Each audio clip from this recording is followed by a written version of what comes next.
Sepsis একটি মারাত্মক শারীরিক অবস্থা, অথচ এই রোগ সম্পর্কে বেশিরভাগ মানুষেরই সুস্পষ্ট কোনো ধারণা নেই। এমনকি চিকিৎসকদের মধ্যেও অনেক সময় এই রোগ নিয়ে মতভেদ দেখা যায়। সেপসিস সম্পর্কে এক কথায় বলা যায়, জীবাণুর আক্রমণের ফলে কোনো কোনো সময় শরীরে প্রদাহজনিত একটি বিরূপ প্রতিক্রিয়ার সৃষ্টি হয়, যার ফলে রোগীর ফুসফুস, লিভার, কিডনি এবং মস্তিষ্ক সহ গুরুত্বপূর্ণ অঙ্গ প্রত্যঙ্গের কার্যক্ষমতা আংশিকভাবে বা পুরোপুরি লোপ পায়, যাকে চিকিৎসা বিজ্ঞানের ভাষায় সিস্টেমিক ইনফ্লামেটরি রেসপন্স সিনড্রোম বলা হয়। শরীরের যে কোনো স্থানের ইনফেকশনই হোক না কেন, তা যদি রক্তের মধ্যে ছড়িয়ে পড়ে তখনই সেপসিস হওয়ার সম্ভাবনা বেড়ে যায়। প্রাথমিক অবস্থায় সেপসিসে আক্রান্ত রোগীর পালস এবং শ্বাস প্রশ্বাসের গতি বেড়ে যায়। রোগী সাধারণত জ্বরে আক্রান্ত হয়, কারো কারো আবার শারীরিক তাপমাত্রা স্বাভাবিকের চেয়েও কমে যেতে পারে। যদি অধিকাংশ ক্ষেত্রে রক্তের শ্বেতকণিকার পরিমাণ বৃদ্ধি পায়, তবে অনেক সময় তা কমেও যেতে পারে। সুতরাং বোঝাই যাচ্ছে, উপসর্গ বিচার করে সেপসিস ডায়াগনোসিস করা সহজ নয়। এ কারণেই সেপসিসে দ্রুত রোগ নির্ণয় এবং সেই অনুযায়ী দ্রুত চিকিৎসা দেয়া কঠিন। যদি সেপসিসে আক্রান্ত রোগীর ব্লাড প্রেশার কমতে শুরু করে এবং স্যালাইন প্রয়োগের মাধ্যমেও তার স্বাভাবিক মাত্রায় ধরে রাখা না যায়, সেক্ষেত্রে বুঝতে হবে রোগীর সেপটিক শক শুরু হয়েছে, যা রোগীর জন্য একটি মারাত্মক বিপর্যয়। এ সময় রোগীর হৃদযন্ত্র, লিভার, কিডনি এবং মস্তিষ্ক সহ শরীরের গুরুত্বপূর্ণ অঙ্গ প্রত্যঙ্গের কার্যক্ষমতা কমে যেতে আরম্ভ করে এবং দ্রুত চিকিৎসা শুরু করা না গেলে রোগীর জীবন মারাত্মক ঝুঁকির মধ্যে পড়তে পারে। এ অবস্থায় চিকিৎসার মূল মন্ত্র হচ্ছে যত দ্রুত সম্ভব উপযুক্ত অ্যান্টিবায়োটিক এবং ইন্ট্রাভেনাস স্যালাইন প্রয়োগের মাধ্যমে রোগীর চিকিৎসা শুরু করা।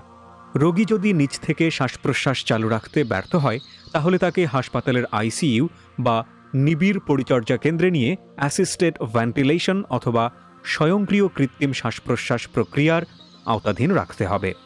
আধুনিক চিকিৎসা ব্যবস্থার ব্যাপক উন্নতি সত্ত্বেও বিশ্বজুড়ে বছরে প্রায় ৩ কোটি মানুষ সেপসিসে ভোগে এবং প্রতি ঘন্টায় প্রায় ৩৬ জন এই অসুখে প্রাণ হারায়। এক সেপসিসের কারণে বছরে যত মৃত্যু হয় তা এইডস, স্তন ক্যান্সার এবং প্রোস্টেট ক্যান্সারের সম্মিলিত মৃত্যুর চেয়েও বেশি।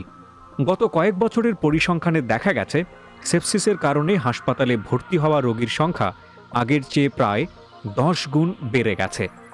এমনকি হার্ট অ্যাটাকে আক্রান্ত রোগীর সংখ্যাকেও ছাড়িয়ে গেছে। এই সমস্ত বিষয়কে বিবেচনায় এনে বিশ্বব্যাপী 13 সেপ্টেম্বরকে ওয়ার্ল্ড সেপসিস ডে হিসেবে অভিহিত করা হয়েছে। এর উদ্দেশ্য 2020 সালের মধ্যে বিশ্বব্যাপী উপযুক্ত চিকিৎসা ব্যবস্থা প্রতিষ্ঠার মাধ্যমে সেপসিসে আক্রান্ত রোগীর সংখ্যা কমিয়ে আনা, সেই সাথে সেপসিসে মৃত্যুহার কমানো, জনগণকে সচেতন করা, সেপসিস পরবর্তী ফলো আপ এবং গবেষণার সুযোগ সৃষ্টি করা। সবশেষে বলা যায়, জীবাণুর আক্রমণের ফলে আমাদের শরীরে যে ইনফেকশন হয় তা থেকেই এই সেপসিসের উৎপত্তি। সময় মতো চিকিৎসা না করলে এই ইনফেকশন যে কোনো সময় সেপসিসের রূপ নিতে পারে। তাই সেপসিস প্রতিরোধের অন্যতম উপায় হল স্বাস্থ্য সচেতনতার এমন বিষয়গুলোকে মেনে চলা, যাতে ইনফেকশন না ঘটে। এর মধ্যে আছে স্যানিটেশন বা পরিবেশ পরিচ্ছন্ন রাখা, হ্যান্ড হাইজিন বা হাত জীবাণুমুক্ত রাখা, সময় মতো টিকা নেয়া এবং অ্যান্টিবায়োটিকের অপব্যবহার পরিহার করা সহ প্রতিটি হাসপাতাল ও স্বাস্থ্যসেবা কেন্দ্রে ইনফেকশন কন্ট্রোলের জন্য নির্দেশিত নিয়মগুলো কঠোরভাবে মেনে চলা। তাই আমাদের দেশের সব ধরনের চিকিৎসা কেন্দ্রেই দ্রুত এই ইনফেকশন কন্ট্রোল কার্যক্রম চালু করা প্রয়োজন।